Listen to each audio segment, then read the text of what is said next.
Hey guys, what's up? I'm Utsav Banka and Apple has finally released iOS 14 for their iPhones. It comes in with a ton of new interesting features that I'm going to talk to you guys about in this video. If you've not installed iOS 14 yet, you can go into the Settings app, into General Software Update, and you'll be able to see the update pop up over there. If you like this video, don't forget to hit the like button and share and subscribe to my channel. Let's get started. The biggest change to iOS 14 is the ability to customize your home screen based on what you like using widgets. You can do this by long pressing on the home screen and entering into jiggle mode, then click on the plus sign on the top left that takes you to this brand new widget screen where you have a ton of new widgets to choose from. Now, as of now, these widgets are just Apple apps, but as and when developers get a chance to create widgets of their own, you will be able to see some third-party app listings here as well.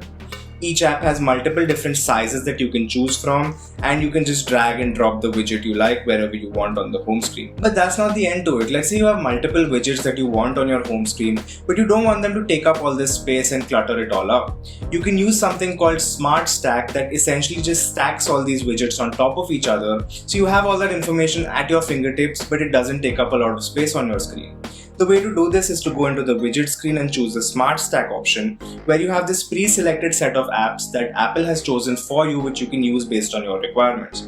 Now you can even create Smart Stacks of your own. Let's say I want the weather and the music widget to be a Smart Stack. I can just go into the weather widget that I like and drag it on top of the music widget.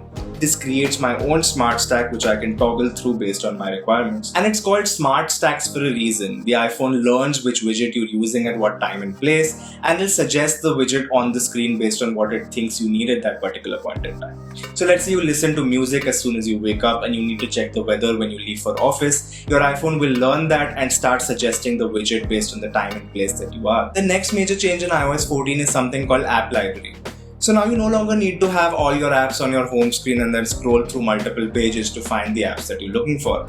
Instead, on the extreme right, you have an app library where Apple has segregated all your apps into sections like utilities, social, entertainment, etc. In fact, you can even scroll down over here and enter into this alphabetical list that makes it very easy for you to search for the apps that you're looking for. This allows you to free up your home screen and only keep the apps that are important to you there. And you can even enter into jiggle mode, click on these three dots and hide the home screens that you don't want to see anymore.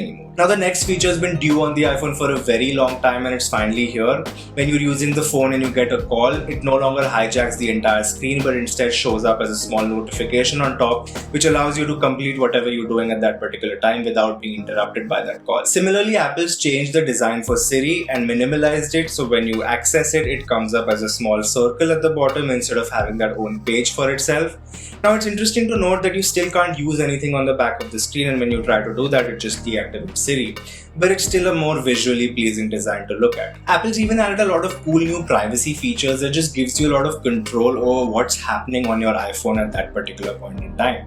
So let's say you have an app that's been using your camera, a green LED notification would flash on the top of your iPhone to indicate that your camera is on. Similarly, if an app is using your microphone, then a yellow LED would flash on the top of your screen, indicating that the microphone is on.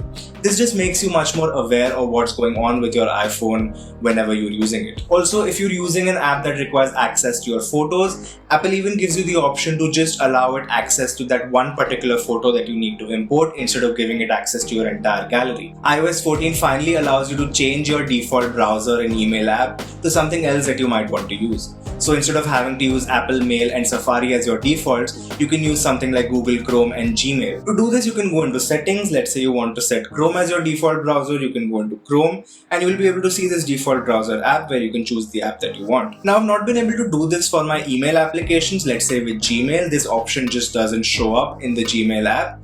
But I guess developers will take some time to implement this feature, and sooner or later you should be able to see this feature across a multiple range of apps. That's it for my video today. If you liked it, don't forget to hit the like button below and share and subscribe to my channel. I've got a new video coming up with a ton more features of iOS 14, so stay tuned for that. Catch you guys in the next one.